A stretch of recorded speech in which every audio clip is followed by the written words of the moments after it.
a sentinel of service. Federal Executive Council holds special session, pays tribute to late former President Buhari's humility and service to Nigeria.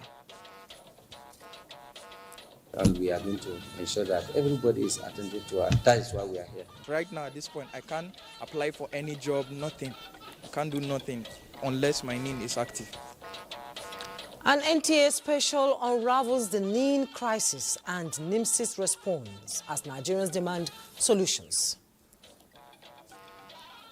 The minimum requirement for flyovers has to be 6.5 meters headroom.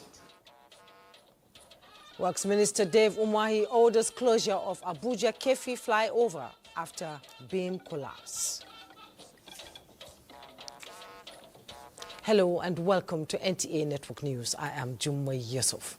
Adiola Kanmi Akere joins me from Lagos tonight, while Benny Adams is doing business on the news. And of course, for sports, Francisca Bele will be our guide.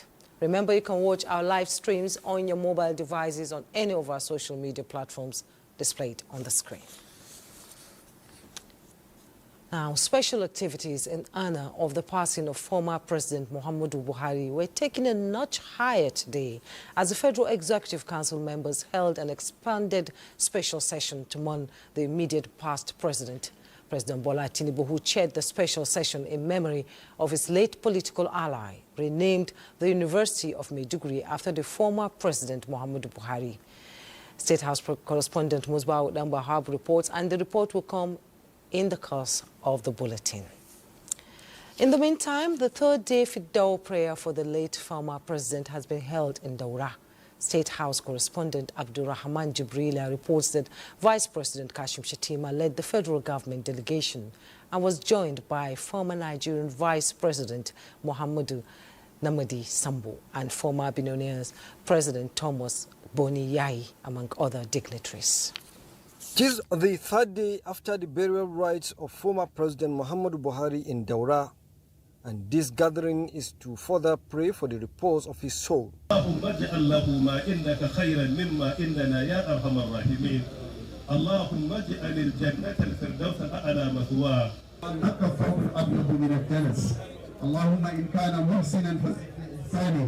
وإن كان مسيئا فتجاوز عن سيئاته.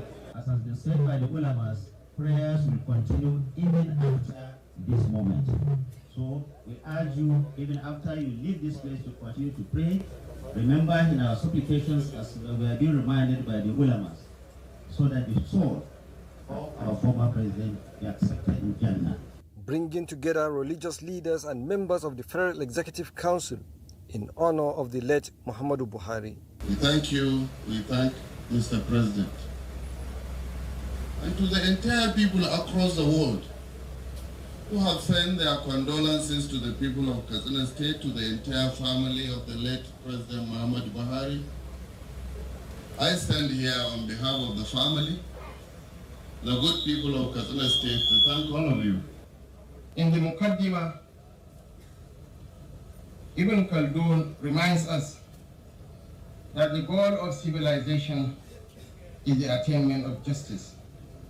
For justice is the bond that holds human society together. It was justice, as he understood it, that President Buhari pursued. Open in solitude,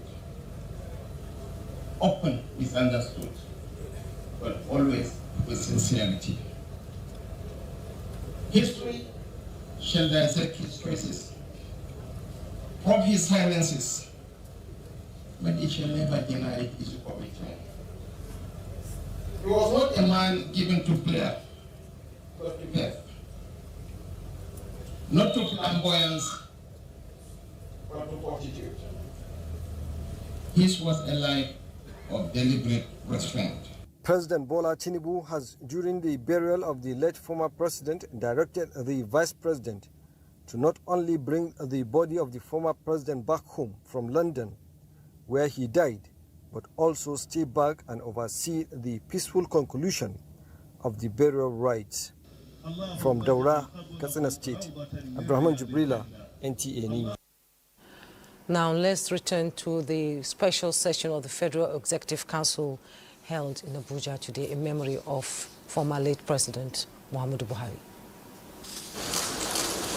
At the end of an era, a once leader of the House would be celebrated by a new generation led by his successor, President Bola Tinubu.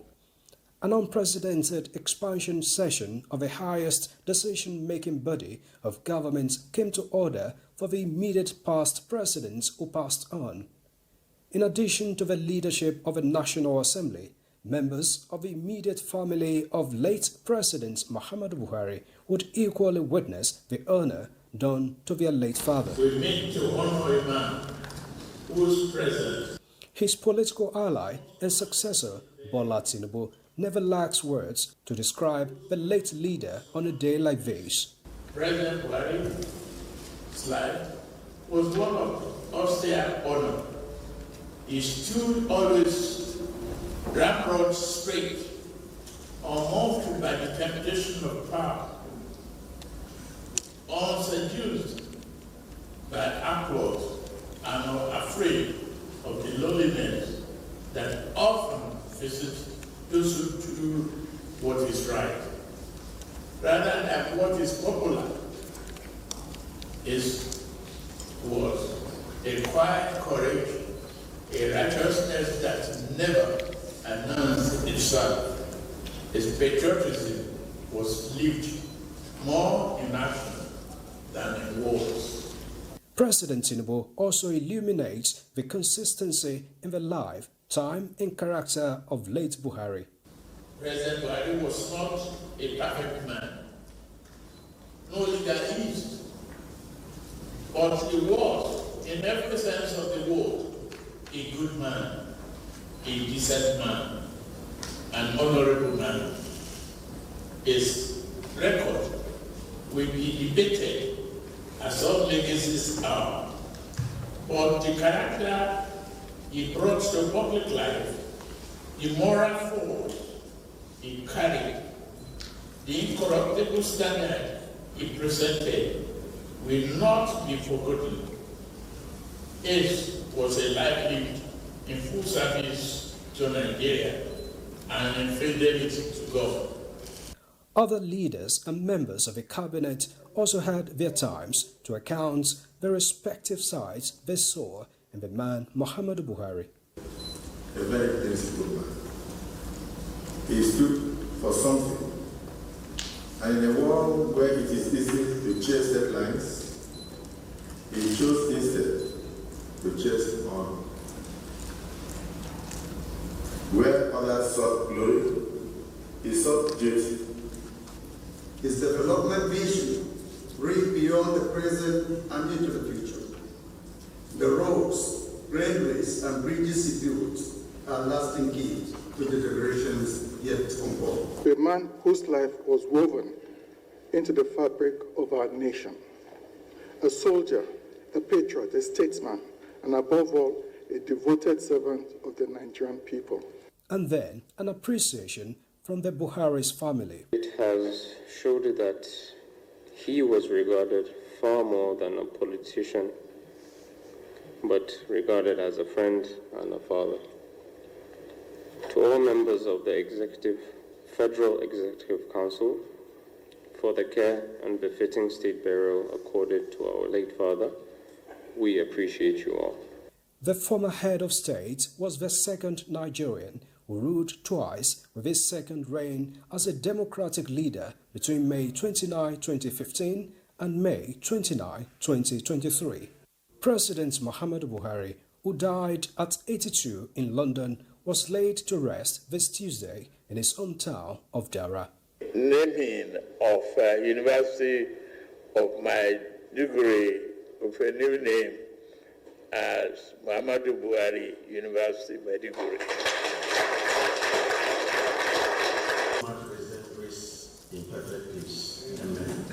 From the State House, Muspa, then Wahab, NTA News. And still on the passing of the former president, the Remi Tinubu Support Organization has organized an interfaith prayer session for the repose of the soul of late President Muhammadu Buhari amidst deep reflection on his enduring legacies as Nigeria's former leader who led by example. The support groups say the late President Buhari was a political institution who mentored several generations of leaders and brought sanity into the nation's polity with widespread support across Nigeria.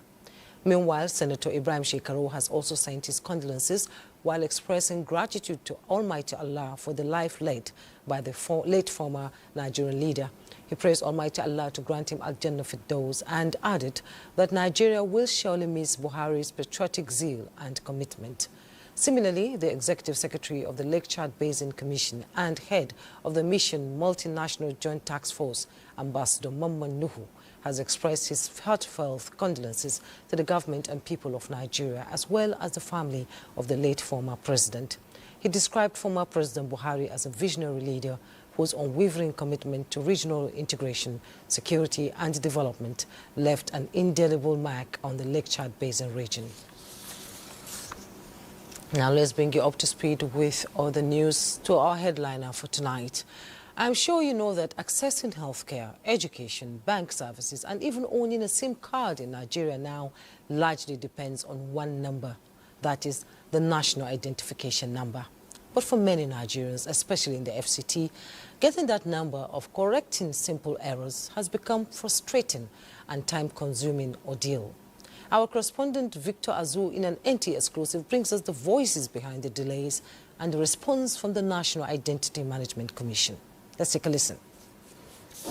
It's just past 10 a.m., but the crowd at the NIMC office in Abuja is already swelling. Inside, the waiting rooms are packed. Outside, people line the corridors. Everyone hoping the day will be different. 30 minutes. Let's be real. Among them is Mercy Van Wyk, a Nigerian visiting from the Netherlands. Her passport is expired, but she can't renew it, at least not without a valid name. 3 weeks later, she's still here, waiting.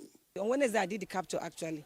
So when I did it, it didn't register, so I had to come on Monday here. So I came here on Monday to do the capturing, which they did. So today, I came here to do the printout. It's showing error. Now, I can't even get the printout, and I've overstayed here. I was meant to spend only 1 month here, but now I spent 1 month and 3 weeks, actually. And it's costing me as well. She is not alone. Story after story of mismatched data, missing records, failed attempts paint a troubling picture. The challenges are not just stressful, they are costly. In today's Nigeria, without your name, almost everything stands still. I lost my phone. I went for guys to do welcome back.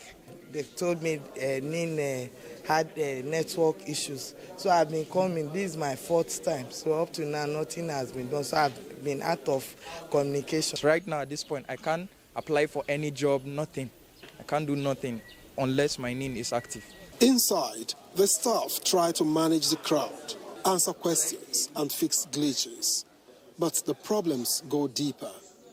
Recently, we've done expansion of our system so that it will be able to accommodate more numbers of Nigerians. We are going to ensure that everybody is attended to. That is why we are here. That's what we are doing. Experts say it's not just about equipment. What's needed is more funding, better coordination, and the political will to treat identity services as a core part of national development. For a system built to include everyone, far too many are still stuck outside. The number exists, but for thousands, the real issue is getting it to work where it matters most. In Abuja, Victor Azu, NTA News. Thank you, Victor, for raising awareness on that issue. And we'll now take a break. We'll be right back. You're watching NTA Network News. Now let's bring you the latest on the unfortunate incident involving the collapsed Kefi flyover, with the Minister of Works, Dave Umahi, ordering the immediate closure of the affected portion of the flyover on the Abuja-Kefi highway. It was while reacting to the incident that happened in the early hours of today that resulted in the dislocation of the flyover beam. At a press briefing in Abuja, the minister expressed displeasure over the reckless attitude of heavy-duty truck drivers who violate truck rules by carrying loads that undermine the 5.6 standardized headrooms of flyovers. He also directed relevant authorities of the ministry to urgently evaluate the state of the bridges ahead of possible repairs. If the effect is not transmitted to the second carriageway, then it should close the first carriageway where the beam was knocked off. And it has to be immediately done because it's the beam that is carrying the slab and it's the slab that is carrying the vehicular, traffic. So it's very important that, we close the carriageway if that is the only, portion that is being affected by this very unfortunate situation. The minister expressed concerns over the same issues being experienced on the Lagos-Ibadan Expressway, but explained that efforts are being put in place for the reconstruction of affected bridges. We've had a meeting with, high-tech and other contractors who are recently constructing bridges, and we have said, look, the minimum requirement for flyovers has to be 6.5 meters headroom, and we're also going to put a kind of, gateway, heavy metal, gateway front and back, so that if a vehicle is coming, let the vehicle that is overburdened, had to contend with that, metal iron first. The minister also disclosed that some of the traffic laws violators have been apprehended and charged to court. Now, the National Summit on the Future of Nigeria's Constitutional Democracy has ended in Abuja, with far-reaching resolutions on the need for true federalism. Timothy Yusuf reports that actualizing constitutional democracy that works for all in Nigeria is the theme of the summit.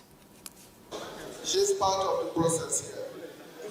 The summit, which opened in Abuja this Wednesday, was convened by the eminent patriots in collaboration with the Nigerian Political Summit Group, led by former Commonwealth Secretary General Chief Emeka Anyaoku and co-chaired by Senators Gbenga Daniel and Aminu Waziri Tambuwal. It seeks to replace the existing 1999 constitution with a new and people-driven framework that reflects Nigeria's diversity, aspirations and federal character. After turn-by-turn presentations on the diversity of various geopolitical zones, the time for adoption of resolutions came, but went into disagreement. Leader of the summit, Chief Emeka Anyaoku, thereafter called for a break to restore decorum. We tend to take 2 steps at a time, believe me, we will be shut down. No. That's my position. This summit would have been wasted if we do not put forward our proposal for a better re-engineered Nigeria. This summit should conclude on a very positive note. Upon resumption, adoption of proposals resumed.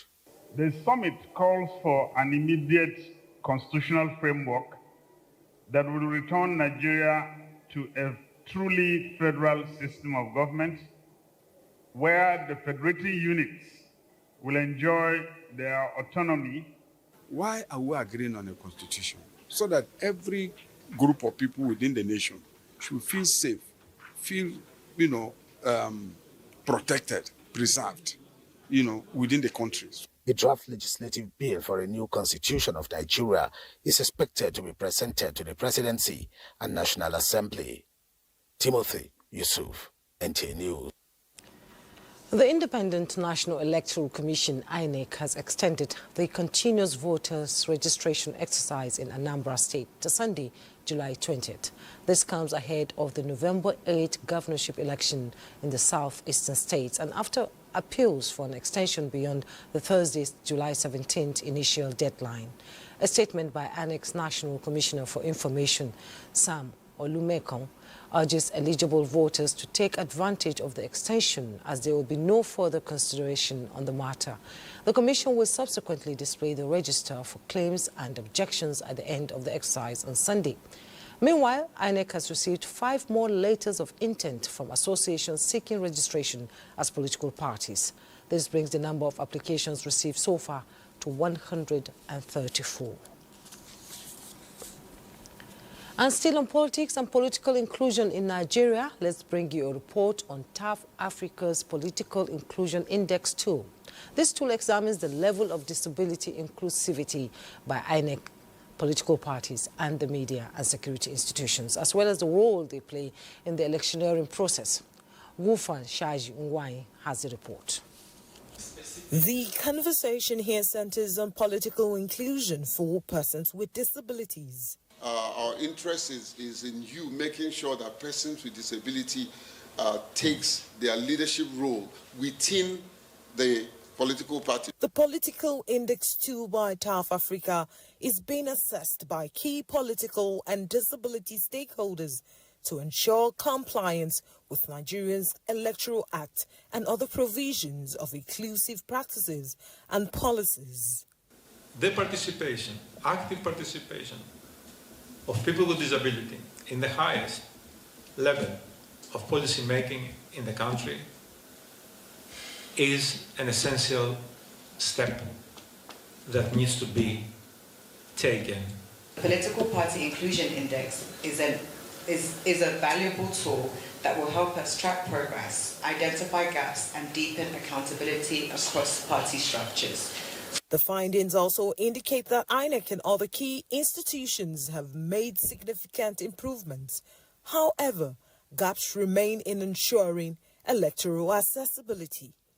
In Abuja, Gufan Shaji Ugwaini, NTA News. Away from politics, the federal government has reiterated its determination to end Nigeria's dependence on fish importation by aggressively boosting local fish production. Minister of Marine and Blue Economy Adegboyega Oyotela disclosed this at a high-level consultative meeting with fisheries cooperative groups in Abuja. Chukunoso Nwabuze reports. Boosting local fish production and the repositioning of the aquaculture subsector to make it more economically viable will no doubt reduce Nigeria's dependence on fish importation. This meeting, convened by the Federal Ministry of Marine and Blue Economy, provides the needed avenue for the Minister, Adegboyega Oyetola, to outline bold vision aimed at transforming the nation's aquaculture sector into a powerhouse of food security, employment and export competitiveness. The federal government has identified fisheries and aquaculture as priority areas for enhancing food security, promoting rural development, and generating employment. As such, the policy direction of the ministry is focused on scaling up domestic fish production, reducing dependency on imports. The pilot project should be set up or established by establishing aquaculture input center in 12 states across the 6 geopolitical zone, 2 per each zone. We want to produce our own feed. We want to make our own local feed. So we want it to help us. Participants at the highly interactive engagement praised the initiative as timely and long overdue, expressing hope that the consultative approach would lead to actionable results. Chukunonso Nwabuze, NTA News. Now, for years, the sight of young Almajiri children begging on the streets has been a disturbing reality in northern Nigeria. But in Jigawa State, Governor Umar Namadi is rewriting that narrative with a bold and innovative approach.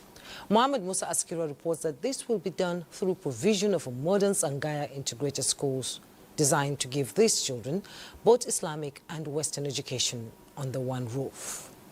Age-long Almajiri Minays in northern Nigeria may soon be history in Jigawa State. Governor Umar Namadi has embarked on the construction of modern Sangaya integrated schools designed to keep Almajiri children off the streets. The schools, spread across several local government areas, will offer both Islamic and Western education with classrooms, libraries, hostels, clinics, and other modern facilities to make learning comfortable. His Excellency now tried to transform the Sangaya education system by introducing a skills acquisition center in that school. In that school acquisition center, we have 8 number of workshops. We have the carpentry, we have the plumbing, we have the issue of electronics, we have the issue of tiling.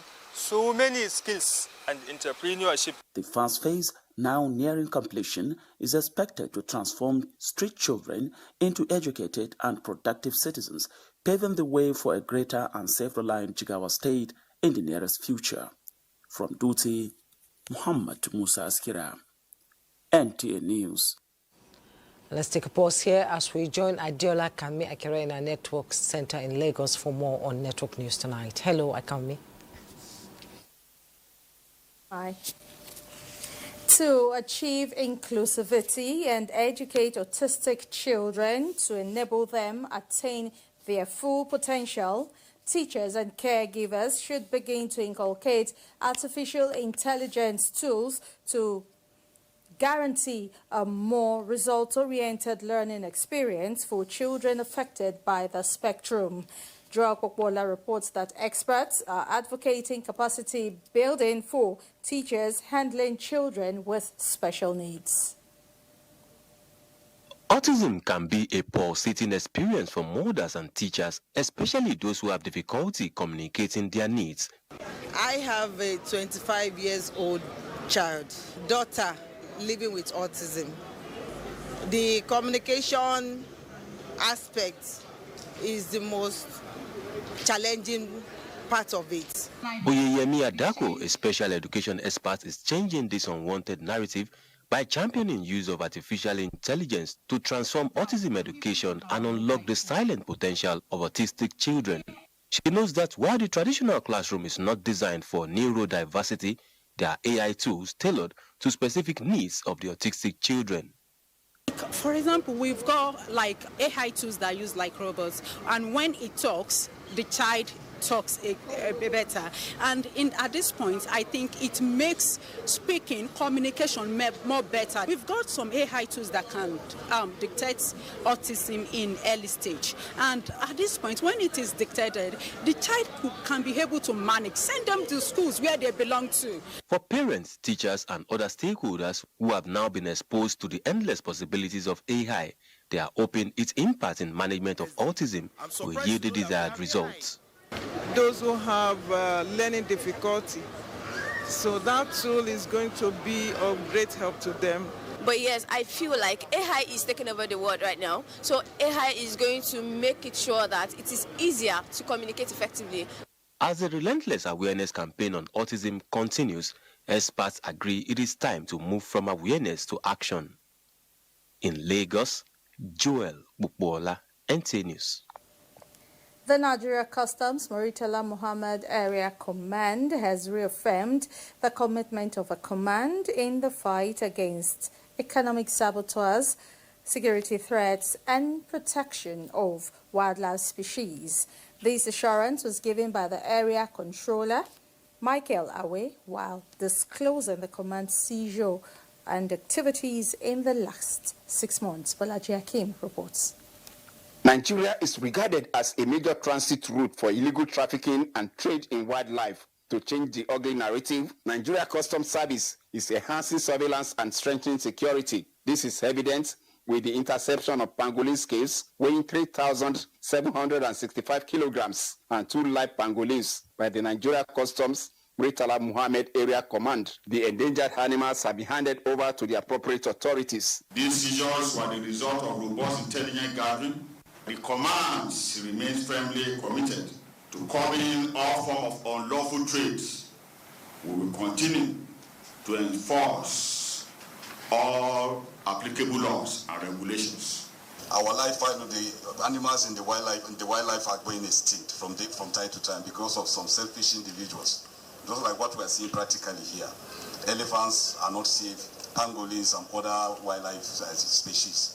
So that is why the globe under United Nations Environment Program decided to sit together to see how can we conserve this. Because if nothing is done, tomorrow we'll wake up and none of these wildlife will be in existence. Other items intercepted by the command in the last 6 months include ballistic helmets, Tipman semi-automatic caliber mag, and empty Tipman tank cylinders. The command also revealed that it recorded an increase in revenue generation during the period under review compared to figures from last year. In Lagos, Bolaji Akim, NTA News.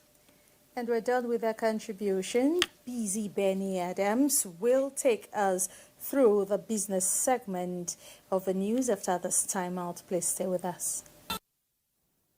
Good to have you here. You're on to Africa's largest TV network, and it's that time we talk business. Now, ahead of the implementation of Nigeria's new tax laws, the Federal Inland Revenue Service, now officially known as the Nigerian Revenue Service, is expanding collaboration towards achieving a robust and efficient tax system. And the event is a workshop on enhancing tax compliance through collaboration. This time, the Accountant General Office, which has central control over financial disbursements across government ministries, departments, and agencies, is the partner. Accountant General Office, they are the real treasurer of the Federation.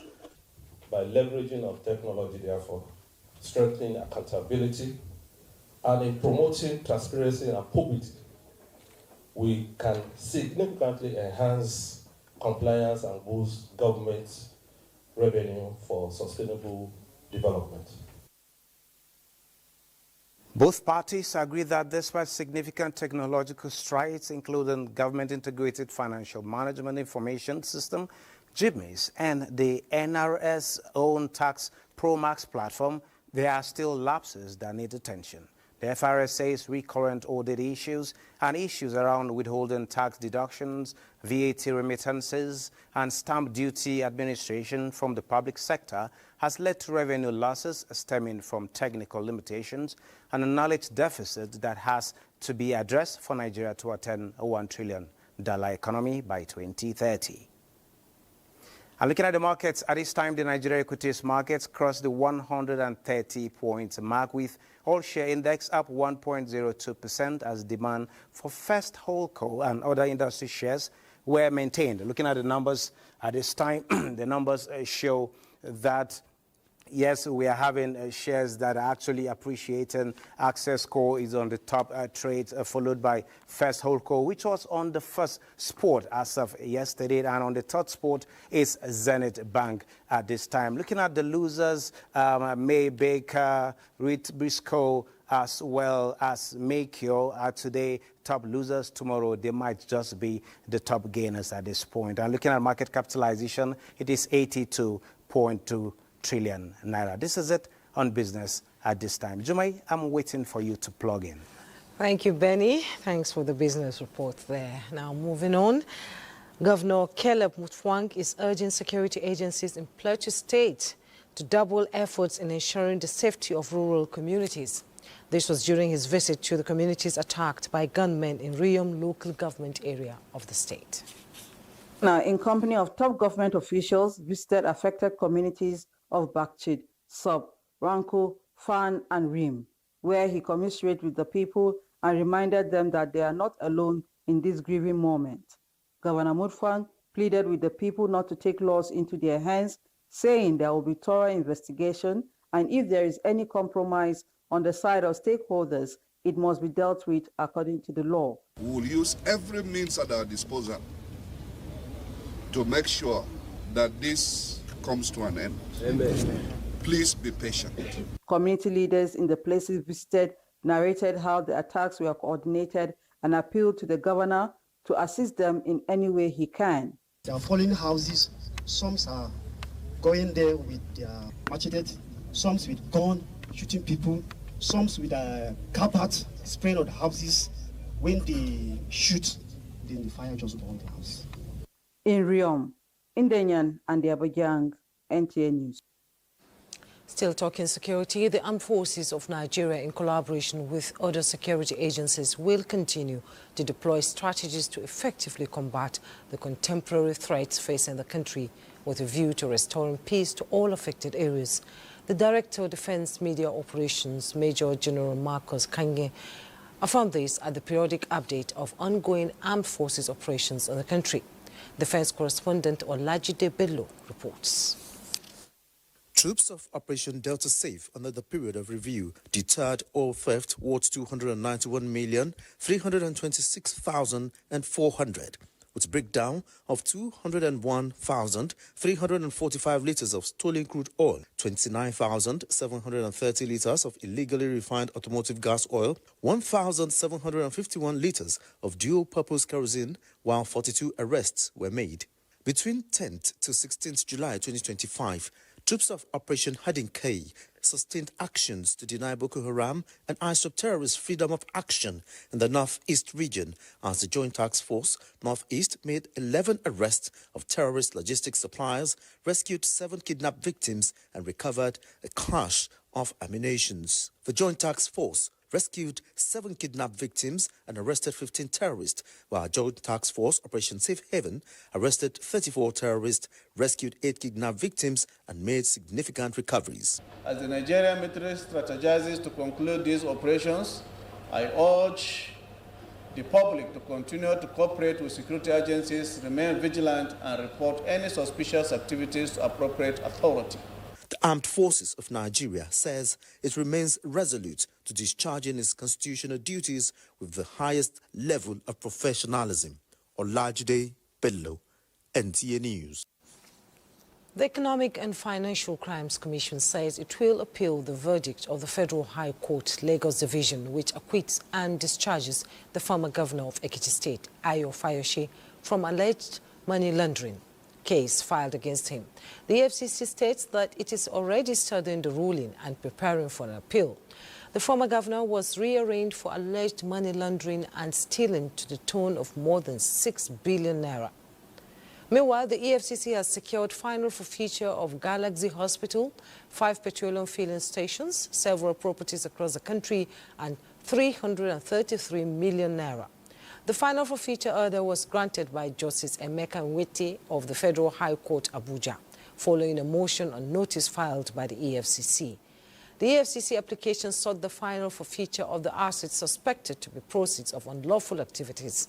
The Commission had in 2024 secured an interim forfeiture order on the properties, and since then, no one has come forward to claim ownership of the affected assets. We take another break. The news continues shortly. You're welcome back. Now let's get you news from happenings on the global scene. The Keir Starmer and German Chancellor Friedrich Merz, during his first official visit to London, signed the historic and long overdue Kensington Treaty, the first ever friendship treaty between London and Berlin. And so this is a really historic signing. Britain sought a firm commitment from Germany to change its law to help smash people smuggling gangs as the two countries agreed to boost defense ties during a state visit to Britain by French President Emmanuel Macron. The Friendship Treaty also seeks to improve post-Brexit ties with its neighbours. In another news, our democracy is central to who we are as a country. The British government says it plans to allow 16 and 17-year-olds to vote in general elections, a landmark change given the UK one of the lowest voting ages worldwide. This follows a pledge from the ruling Labour Party to make the shift ahead of winning power last year, and is among several planned changes to the democratic system. In Africa, tensions are felt in the West African nation of Togo as highly anticipated local government elections are being held following weeks of angry protests calling for President Faure Gnassingbe to resign. Uche Ugochukwu, NTA News. And let's join Francisca for happenings in the world of sports. Hello, Francisca. Hello, Jumai. Welcome to Sports Update. Super Falcons head coach Justin Madugo says his team is prepared for the challenge ahead of their quarter-final match against Zambia. He cautioned that his players must avoid errors against their highly rated opponent and emphasized the importance of staying motivated to secure a win. The match will take place on Friday in Casablanca. In the previous encounter at the 2022 WAFCON final, Zambia narrowly defeated Nigeria 1-0. The victor of this match will go on to compete against either the defending champions Banyana of South Africa or Senegal in the semi-finals. Talking volleyball, new beginnings are on the horizon for the Nigerian Customs Service women's volleyball team, following the conclusion of their open trials aimed at transforming the team for a more efficient output. The pivotal trials not only shaped a new look squad, but also ushered in fresh leadership, with Rafat Mustafa taking the helm as captain, supported by assistant Bethel Ogunma, Kelechi Ndukauba and Enewa Udo. Senior national team players Francis Ekede and Aisha Umar will serve as coordinators, signaling a revitalized direction for the team. We are very impressed. The areas that we noticed at the club championships that we had issues with are the areas we concentrated on, and we've been able to get young players that will be able to fit into these areas in the team. The Controller General of Customs have said it, that what he wants is the team that Africa as a whole will be proud of, and that will be a product from Nigeria. So as it is now, that is what we're trying to look at for. We've picked players that can come into the team and fight the older ones that are here. In athletics, marathon world record holder Ruth Chepketich was provisionally suspended after testing positive for a banned substance, a diuretic. The Athletics Integrity Unit revealed that the substance was found in a sample taken from the Kenya athlete on March 14. Chepketich set the world record at the Chicago Marathon last October, finishing in 2 hours, 9 minutes and 56 seconds, marking her third victory in Chicago. Well, that's the size of a package. It's back to Jumai. Thank you, Francisca. The death has occurred of Justice Elizabeth Govering Pojimi at the age of 71. A burial arrangement released by the family indicates the service of songs holds on Wednesday, 16th of July 2025 at Ekwa Church 1 English SCB Makurdi at 4:30 p.m., followed by a valedictory court session at the High Court of Justice Makurdi on Thursday, 17th at 10 o'clock in the morning. Weather update is next. Hello and welcome. This latest image shows an active weather system currently affecting the eastern parts of the country. This system is expected to linger through Friday, bringing periods of rainfall across several states, including parts of Borno, Yobe, some parts of Jigawa, Bauchi, Gombe, as well as the surrounding areas.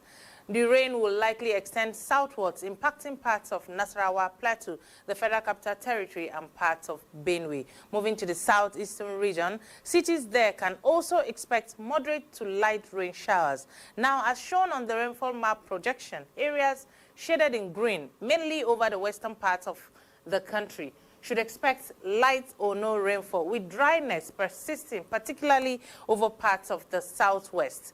Yellow shaded regions are forecast to receive between 10 to 20 millimeters of rain, while areas in orange, including parts of Plateau, parts of Benue and Taraba, could see rainfall amount of up to 50 millimeters in the next 24 hours. Stay tuned for temperature forecast. Thank you for watching.